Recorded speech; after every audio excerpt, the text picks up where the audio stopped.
The sun was dipping below the treeline, painting the upstate New York forest in hues of amber and gold, when Karen Whitaker's voice sliced through the calm like a chainsaw through soft pine. "This is MY land.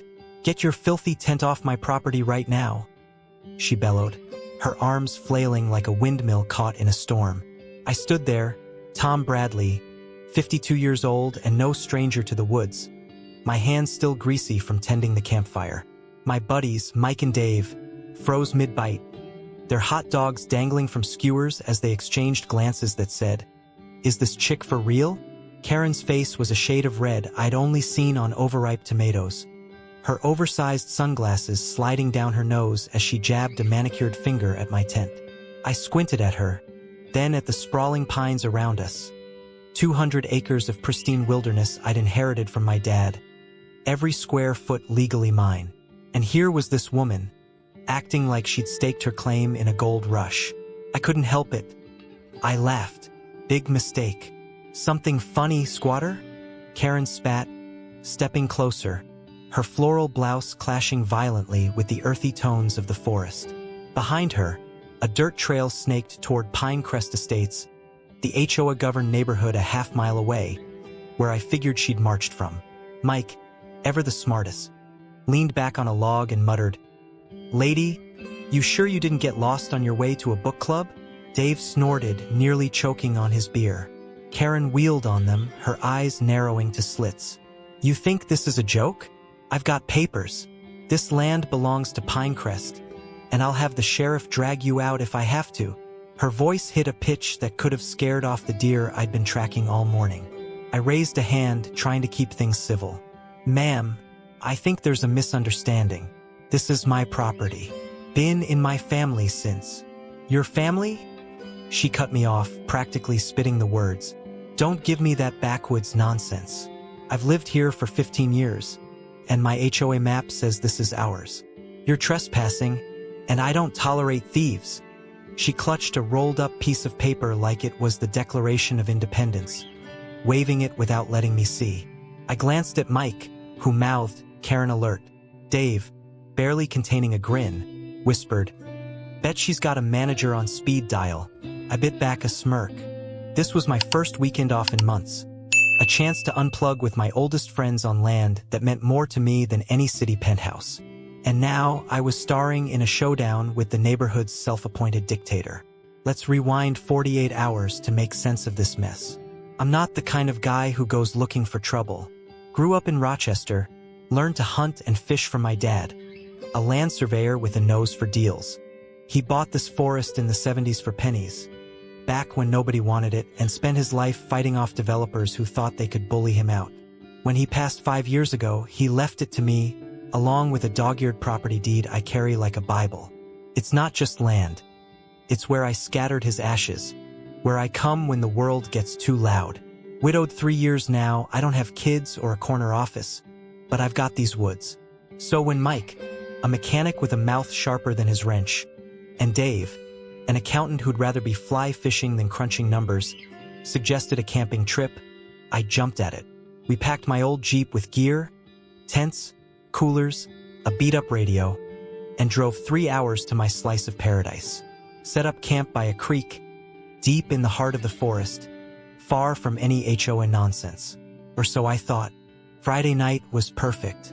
We grilled steaks, swapped stories about the dumb things we did in our 20s, and laughed until the fire died to embers. Mike was halfway through a rant about his ex-boss when we heard twigs snapping Saturday morning. I figured it was a raccoon rummaging for scraps. Nope, it was Karen, storming through the underbrush like she was auditioning for a reality show called Entitled and Enraged, which brings us back to her meltdown by my campfire. I tried reasoning again. "Look, I've got the deed, surveys, everything. This land's mine, clear as day." I reached for my backpack, where I kept the documents, but Karen wasn't having it. "I don't care about your papers," she sneered. "Pinecrest has rights. You're probably some drifter looking to trash my backyard." Mike coughed into his fist, muttering, "Backyard? Does she think she owns Narnia?" Dave elbowed him, but I caught the glint in their eyes. They were enjoying this way too much. Here's where I figured I'd give the audience a breather and pull you into the chaos. Karen's backing off for now, stomping toward the trail, yelling about escalating this and calling in favors. I turned to Mike and Dave, wiping sweat off my brow. All right, boys, what's her next move? She gonna show up with a lawyer or a SWAT team? Mike grins, tossing a stick into the fire. Knowing her type, she'll probably roll up with a petition signed by her cat. Dave chuckles. Or a surveyor who flunked geometry. I look right at you folks watching, breaking the moment's tension. What do you think Karen's got up her sleeve? Is she calling the cops? Digging up some shady document? Or just gonna scream louder tomorrow? Drop your wildest guesses in the comments below. Let's see who nails it.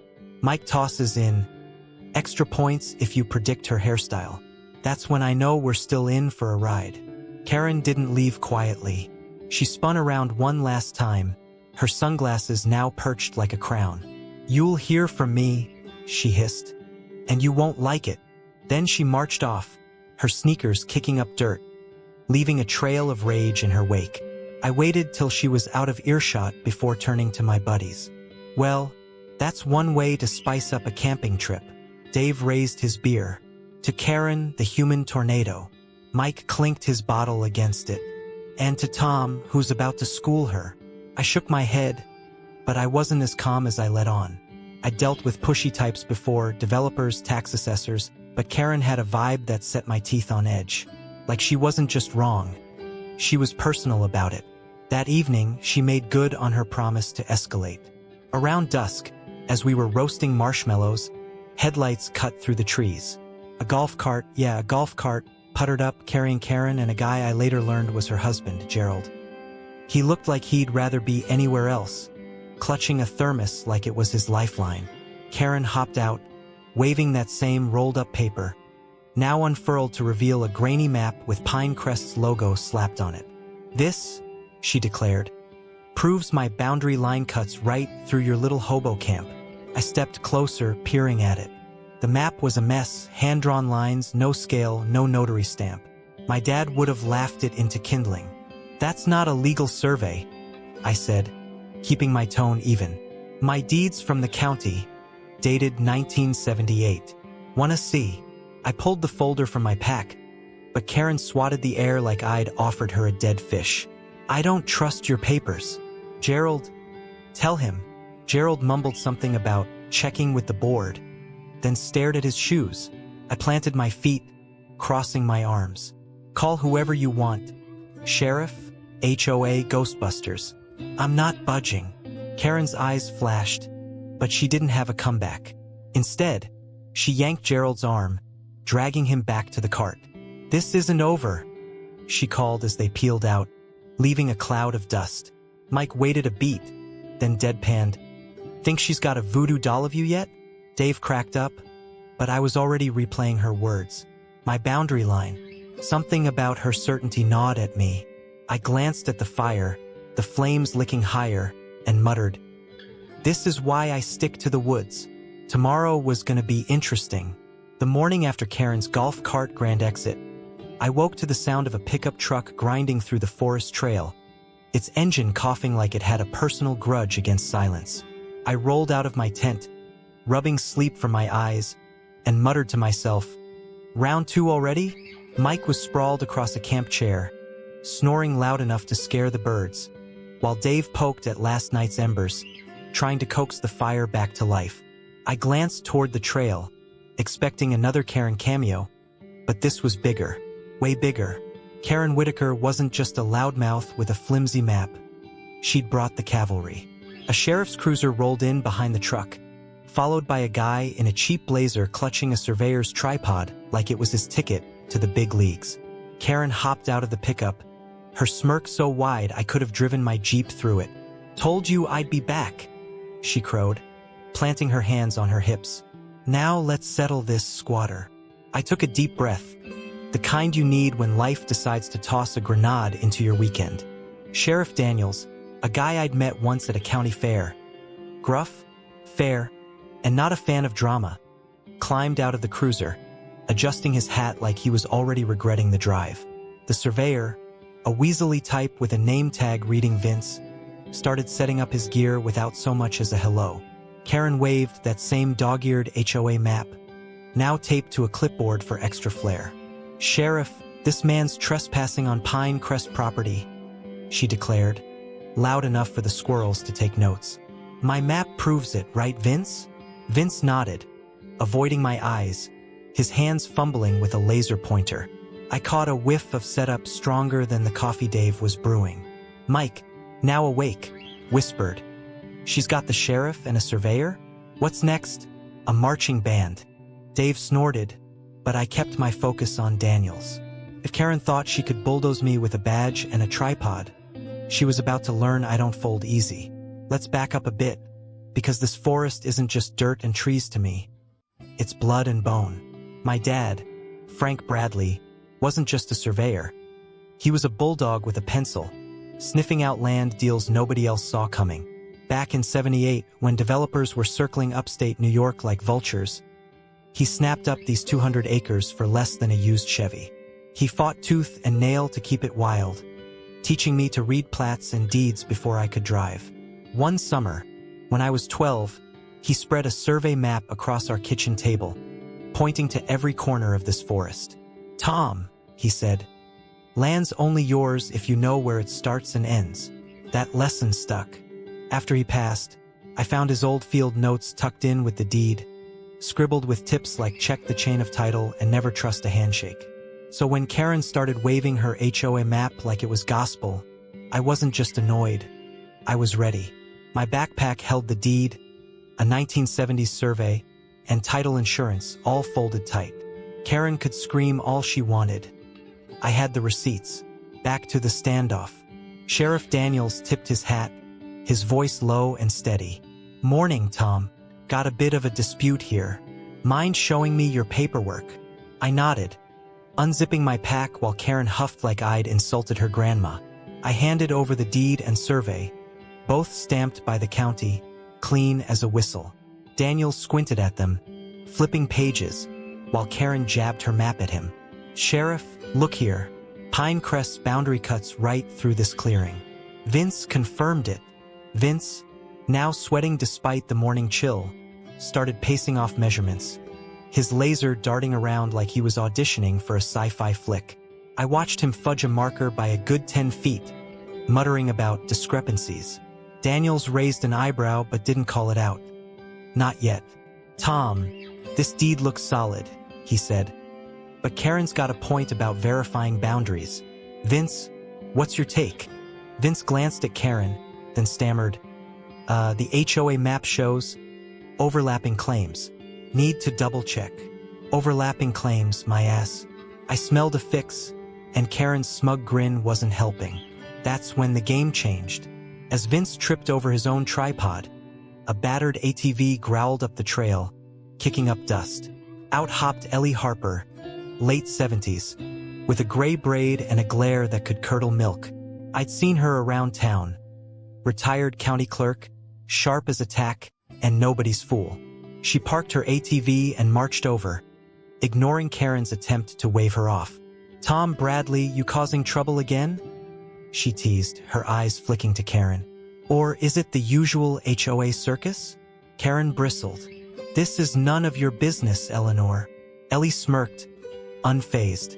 "It's everybody's business when you're waving a fake map around." The air got thick and even Mike stopped cracking jokes. Ellie pulled me aside, lowering her voice. "Heard about your little spat last night. Karen's been strong-arming folks into selling lots cheap. Thinks she can flip your forest for a developer. I'll poke around the county archives, but watch your back. She's got friends." I nodded, my gut twisting. Karen wasn't just a loudmouth. She was playing chess. Karen caught the tail end of our chat and lost it. "Conspiring now, are you?" she snapped, stomping toward us. "Sheriff, they're plotting against me." Daniel sighed, rubbing his temples. "Everybody calm down. Tom, Karen, will sort this at the county office. No need for a brawl." He motioned to Vince, who was packing up like he'd seen a ghost. "I'll need both your documents for review. Stay put till we get answers." Karen shot me a look that could have melted steel, but I held her gaze. "Fine by me, Sheriff," I said. "I've got nothing to hide." Karen and her entourage piled into their vehicles, leaving a cloud of exhaust and bad vibes. Mike whistled low. "What's next, Tom? She gonna hire a hitman?" Dave chuckled, but I wasn't laughing. Karen's connections meant this could get messy. As the dust settled, I crouched by the creek, splashing water on my face.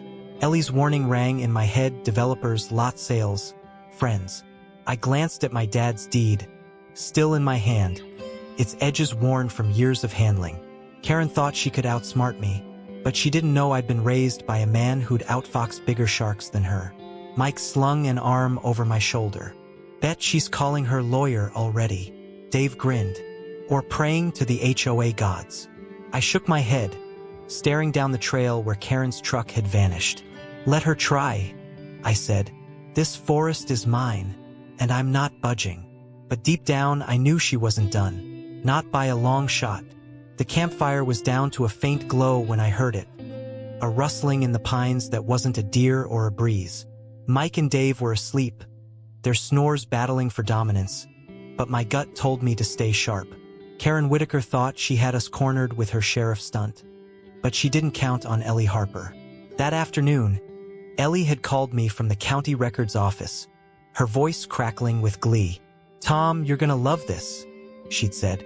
"Found something in the archives that'll make Karen sweat buckets." I'd barely hung up when the rustling got louder, closer. I grabbed my flashlight, heart thumping, and swept the beam across the trees. Nothing. Maybe a raccoon. Maybe not. Either way, Karen's little power play yesterday had lit a fire under me, and I wasn't just camping anymore. I was digging. If she wanted a fight, I'd hit her where it hurt. The truth. Let's rewind to noon, when Ellie Harper became my new favorite person. After Karen's sheriff and surveyor circus rolled out, I'd packed my deed and a thermos of coffee, then hitched a ride with Ellie to the county office in her rattling ATV. The place smelled like old paper and regret, stacks of plat books teetering on every desk. Ellie, who'd spent 40 years behind those counters, moved like she owned the joint, pulling files faster than I could blink.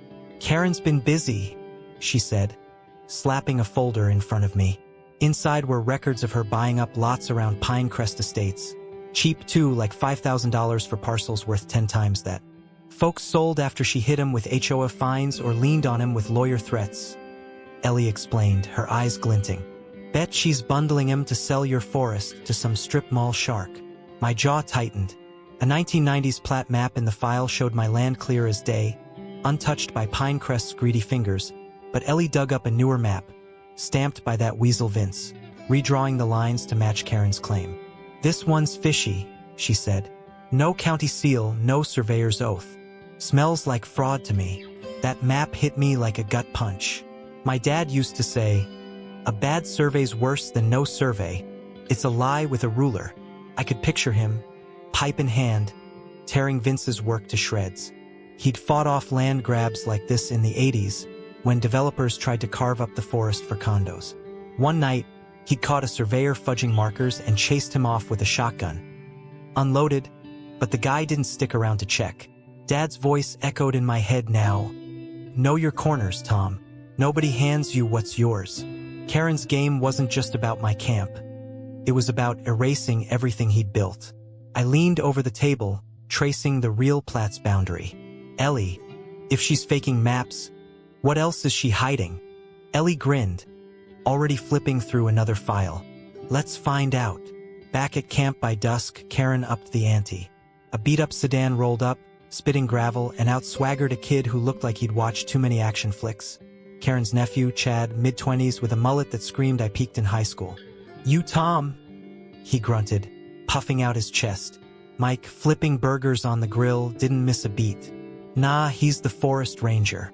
Tom's the one stealing your aunt's trees." Chad blinked, confused, and I bit back a laugh. "What do you want, kid?" I asked, crossing my arms. Chad squared up, trying to look tough. "Aunt Karen says you're done here. Pack up, or things get messy." Dave, lounging with a beer, chimed in. "Messy how? She's sending you to toilet paper our tent." Chad's bravado cracked. his eyes darting like he'd rehearsed this but forgot the lines. "Just watch it, man. She's meeting a big shot soon. You're toast." He spun on his heel, tripping over a root as he fled to his car. Mike cackled. "Big shot? What, her bookie?" But Chad's slip nagged at me. "A meeting. This was bigger than an HOA tantrum." That night, we got to work. Mike, who'd fixed more than cars in his day, pulled out his laptop. "Yeah, he's that guy who brings Wi-Fi camping," and started sniffing around online. "Check this," he said, spinning the screen. Karen had been posting on a local forum, bragging about expanding Pinecrest's footprint and securing prime land. Subtle as a sledgehammer. Vince popped up too, advertising flexible surveys on a sketchy website that looked like it was built in 1999. "Flexible, huh?" Dave said, grinning. "Bet that's code for pay me to lie." I nodded, but my mind was on Chad's big shot. I called a buddy, Greg, a lawyer who'd handled my dad's estate. Over the phone, he laughed when I described Karen's map. "HOA plats are toilet paper unless they're county filed," he said. "Your deed's ironclad, but if she's got town cronies, she could stall this for years." "Got proof she's dirty?" "Not yet, but I was close." Ellie sealed the deal just before dark, roaring up on her ATV with a manila envelope. "Jackpot," she said, tossing it to me. Inside was a 1980s letter from Karen's dad, a developer named Walt Whitaker, whining to the county about losing my forest in a bankruptcy auction. He'd called it his birthright and swore he'd get it back. The kicker? My dad was the one who'd outbid him, snagging the land for a song. Karen wasn't just greedy. She was chasing a ghost, settling a score her old man never could. "This why she's obsessed?" I asked. Ellie shrugged. "Some folks inherit grudges like furniture." I tucked the letter away, my resolve hardening. Karen wanted a war? I'd give her history. Then came the rustling. After my flashlight sweep turned up nothing, I settled by the fire, but sleep wasn't happening. Around midnight, I heard it again, sharp, deliberate. I crept toward the sound, pulse hammering, and found my tense sidewall sliced clean. A gash big enough to crawl through. No note, no tracks, but Karen's name was all over it. I woke Mike and Dave, showing them the damage. Mike whistled. "She's playing dirty now." Dave, ever calm, sipped his coffee. "Or Chad's trying to earn his allowance." I crouched by the tent, staring into the dark. "She's scared," I said. "Means we're close." I looked up at the stars, my dad's words ringing clear. "Nobody hands you what's yours." Karen thought she could intimidate me. Big mistake. Karen Whitaker thought she'd humiliate us at the town meeting, strutting in like she'd already won. She didn't expect us to show up with a stack of receipts that'd make her HOA empire crumble. I'd spent 3 days neck-deep in county records with Ellie, piecing together Karen's scam, and now I was ready to lay it all bare. The Pinecrest Community Center was packed. Nosy neighbors, HOA loyalists, and a few folks just there for the popcorn-worthy drama. Karen stood at the front, waving her doctored map like a victory flag, her voice dripping with smugness. "These squatters," she declared, pointing at me, Mike, and Dave, "are stealing our land." The crowd murmured, some nodding like sheep, others squinting like they smelled a rat. I leaned back in my chair, my dad's deed tucked in my jacket, and whispered to Mike, "Time to flip the script." He grinned. "Let's make her sweat, Tom." The meeting was Karen's stage, set up to bury us. She'd called it 2 days after Chad's little intimidation stunt and my tense midnight slashing. No proof it was her, but I wasn't betting on the tooth fairy either. Ellie had worked overtime, digging up a paper trail that painted Karen as a land-grabbing queen bee. Mike had hacked together a digital dossier, pulling shady forum posts and emails, while Dave, bless his accountant heart, formatted it all into a slideshow that'd make a CPA weep with pride. We rolled into the meeting like a SWAT team with binders, Ellie trailing us on her ATV for moral support. Karen didn't see us at first, too busy grandstanding for Sheriff Daniels and a gaggle of Pinecrest board members. Vince, her pet surveyor, fidgeted next to her, clutching his tripod like a lifeline. I caught his eye and winked. He looked like he'd swallowed a lemon. Karen's pitch was a masterclass in bull. She unrolled her HOA map, same one she'd waved at my camp, now blown up to poster size, and traced a line that carved half my forest into Pinecrest's historic boundary. This land, she said, voice quivering with fake outrage, was always ours until he showed up with his tents and lies. A few folks clapped, but others shifted, uneasy. She nodded to Vince, who stammered through a spiel about survey errors and overlooked claims. I let her talk, let her dig her hole. My dad used to say, "Give a liar enough rope, they'll hang themselves." Karen was practically braiding the noose. When she finished, she smirked at me. "Anything to say, Mr. Bradley?" Oh, I had plenty. I stood, slow and deliberate, pulling the deed from my jacket like I was drawing a six-shooter. The room went quiet. "Karen, you've got a nice story," I said, keeping my tone even. "But stories don't beat facts." I handed the deed to Daniels, who'd parked himself in the front row, looking like he'd rather be fishing. "This is my title, county stamped, 1978. Covers 200 acres, including every inch you're claiming." I paused, letting that sink in, then nodded to Dave. He fired up the projector. "Yep, we brought a projector to a town meeting," and slapped Ellie's 1990s plat map on the screen. Clear as day, my forest stood separate from Pinecrest. No overlap, no dispute. Murmurs grew louder. Karen's smirk flickered. "That's outdated," she snapped, but I wasn't done. "Outdated?" I said, raising an eyebrow. "Funny you mention that, because we found something fresher." Dave clicked to the next slide. Karen's email to a developer, leaked from a hacked HOA server, courtesy of Mike's late-night sleuthing. The room gasped as the words lit up. Clear title to the forest by fall. Prime for retail. I turned to Karen, keeping my voice calm but sharp. "Clear title, huh? Last I checked, you don't own my land to sell." The crowd erupted, some cheering, others yelling at Karen. She sputtered, face turning the color of her overpriced Merlot. "That's fabricated. He's lying." But Dave was ready, flipping to her forum posts boasting about expanding Pinecrest. Mike couldn't resist, muttering loud enough for the front row to hear. "Bet her HOA fines paid for that survey too." Laughter rippled, and Karen's grip on the room slipped. Ellie took the floor next, and God, she was a force.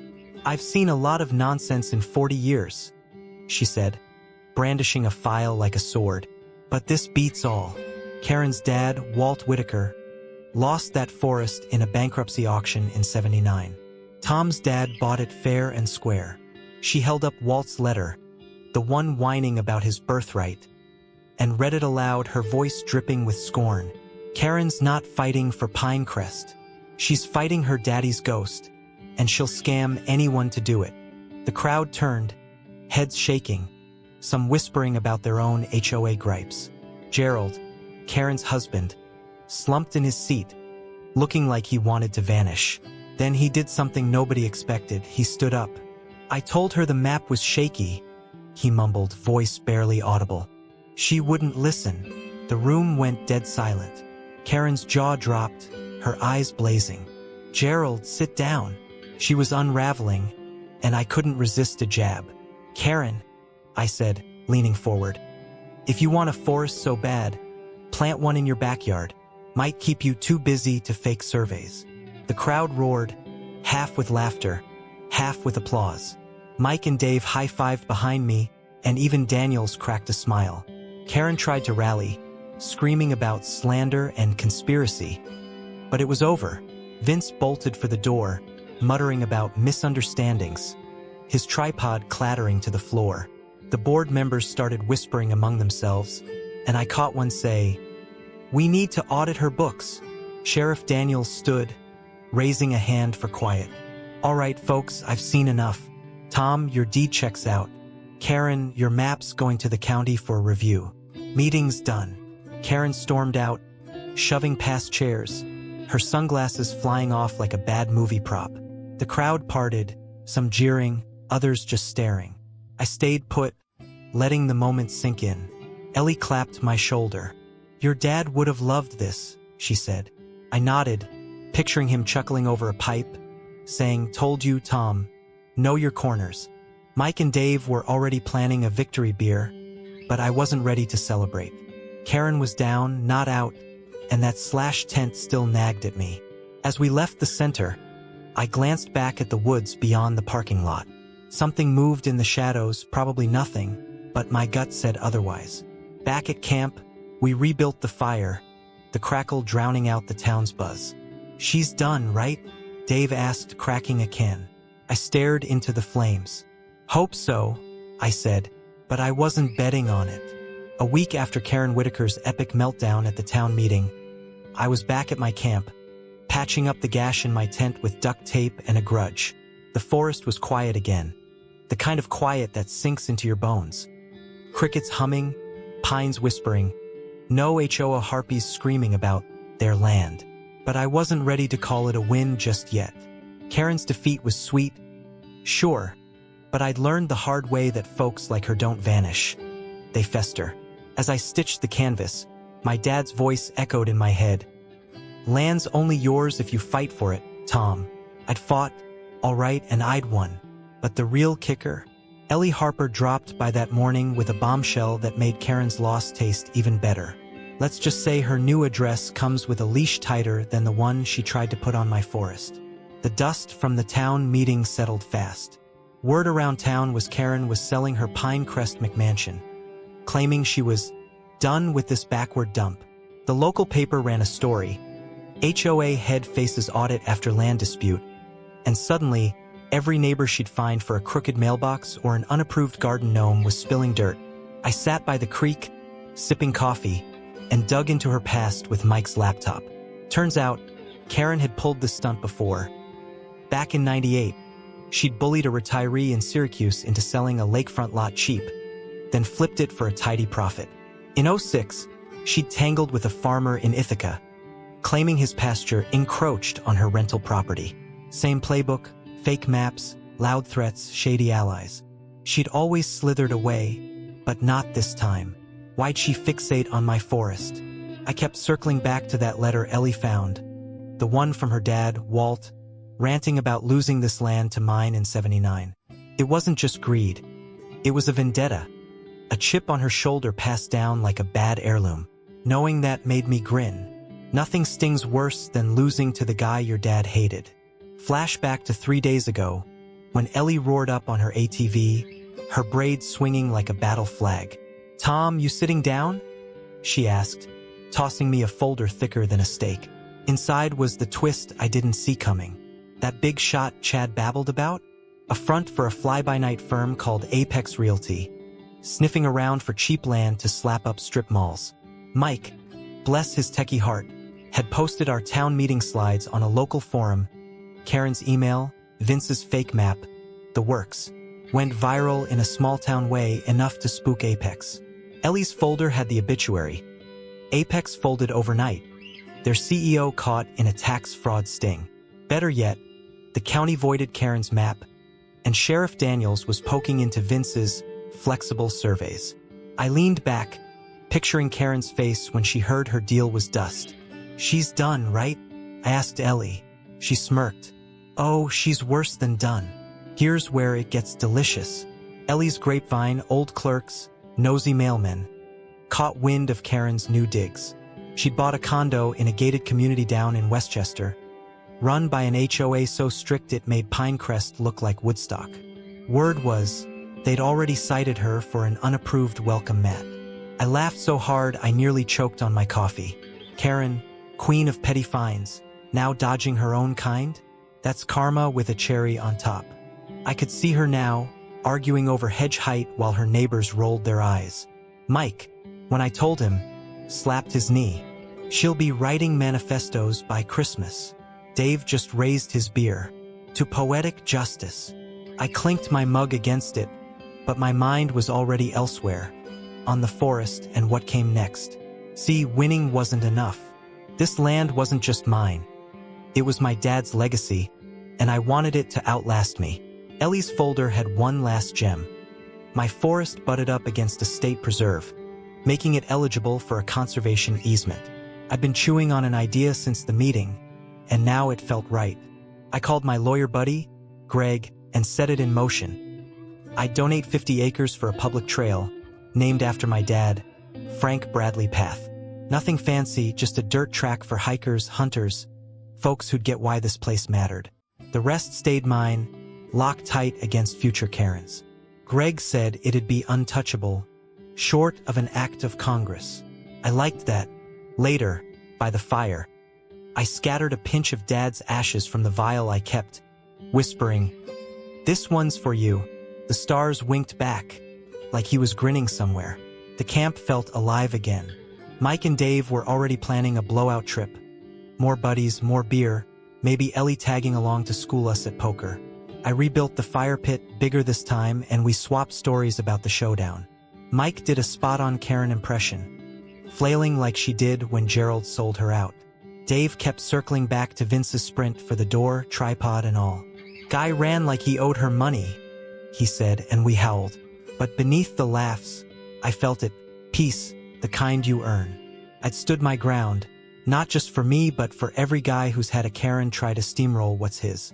My dad's lesson wasn't about dirt. It was about spine. You don't need a forest to fight for what's yours, I said, half to them, half to the night. Just the guts to call out the lie. Mike nodded, serious for once. Damn right. As the fire crackled, I turned to you folks watching, breaking the moment with a grin. So, how'd we do? Karen getting schooled by her own playbook. Was that as good for you as it was for us? Smash that like button if you're Team Forest. Share this with your buddies who've got their own Karen stories. And drop a comment. What's the craziest neighbor you've ever dealt with? I'm reading every one, so make 'em good. Oh, and subscribe, hit that bell too so you don't miss what's next. Trust me, these woods have more secrets. Mike tossed a log on the fire, sparking a flare that lit up the night. The screen flashed a graphic, Karen. 0, Forest, 1, and faded to the stars, the creek's murmur carrying us out.